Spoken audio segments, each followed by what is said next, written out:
puppies. These little furry bundles of joy were supposed to be with their foster homes weeks ago, but COVID has disrupted the logistics for guide dogs for the blind. We have a cadre of about 2,000 puppy raisers in the 10 western states as far east as Texas. Guide Dogs trains and provides these amazing animals for hundreds of blind people every year.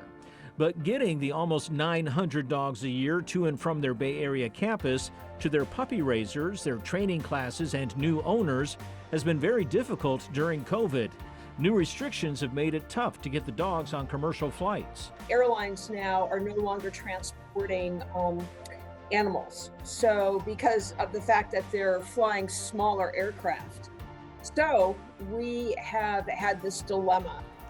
The pups are driven when possible, but this 800-plus miles journey from the Bay Area to New Mexico just puts too much strain on the drivers and the dogs. Luckily, an anonymous private pilot volunteered to shorten a days-long trip to a couple of hours.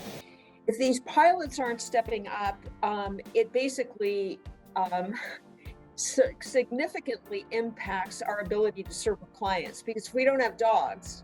The 5 pups were loaded on the small private jet in Oakland for the flight to Las Cruces.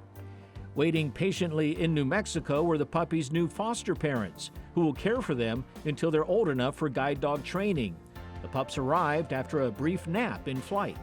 They were absolutely wonderful, according to the pilot and the co-pilots.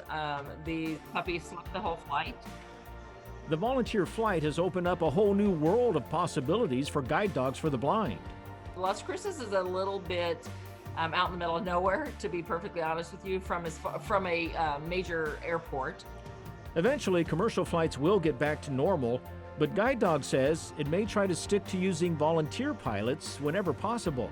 Particularly with getting to some of these farther reaches, having a more personalized delivery of our dogs rather than our dogs flying in cargo, really it's better for our dogs.